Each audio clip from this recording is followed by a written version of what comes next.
Did you know that in Europe, Germany has started taking away the tuition from public colleges? In America, who do you think should pay for public four-year colleges? Well, YouGov did a poll to see what Americans actually thought of this. They asked two questions in different places in this poll to the same people. One question they asked was, do you believe that students and families who want an education should have to pull out enormous piles of money from different banks and loans and have debt afterwards to be able to do this? The answer was overwhelmingly a 62% no, they should not have to do this. Later in this same survey, they asked if these same people believed that the government should use taxes to pay for students' tuition. These same people answered on this one that 46% said no, the government should not use taxpayer money in order to support college. This is an issue of national debate that we as Americans really need to understand. What are politicians talking about when they say free college? What does this really mean? How would providing a free college affect U.S. citizens and affect students and everyone else? So what would be the benefits? What would be not in favor? What makes people want or not want having free tuition in this country? I've become more interested in this topic over the last couple of weeks as I've noticed the term free college, seeing that I'm a student. Looking into this, it's interesting seeing that some candidates in political positions have really wanted to support getting attention from students that they normally wouldn't have attention from, really just writing free college. So looking into this, I've found many reasons for and against free tuition, but I'm going to try to wrap this up into two pros and two cons.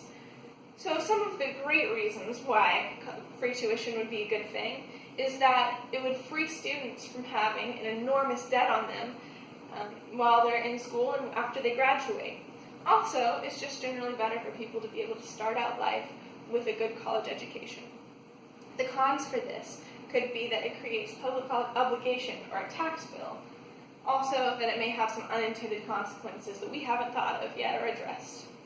So with this overview in mind, let's look at some of the reasons why people would like to have free college.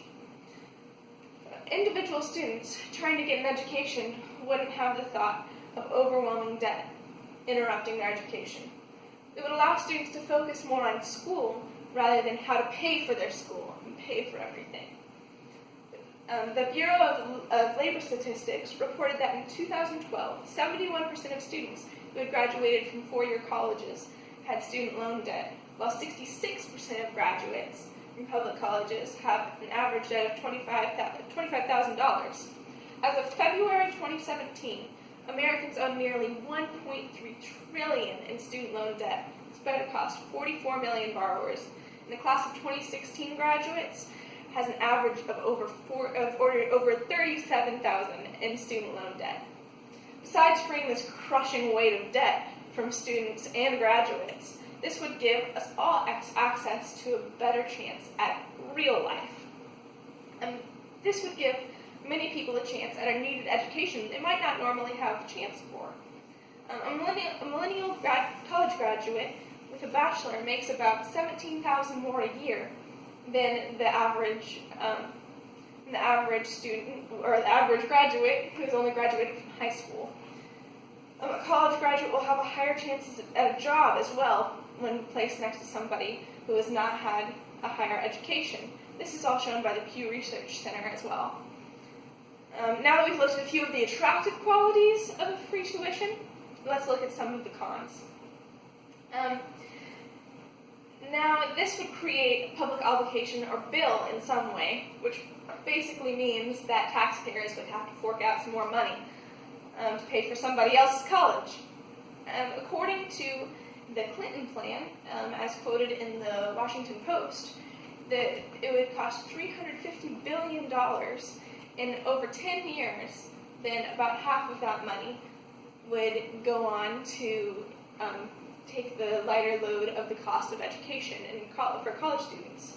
According to the Saunders plan, in the New York Times, about $74 billion would end public college tuition, with another $23 billion coming from the individual states. So the money would have to come from somewhere, no matter how we looked at it. It It would come from somebody's pockets, mostly ours. Along with the taxpayer, we don't know what would happen to college institutions. Unintended consequences could be that the cost of education could actually go up.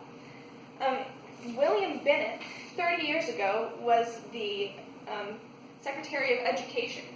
He predicted then that the government, as they would cover more and more of college education, the subsidies would go up. So then he has been proven in this, seeing that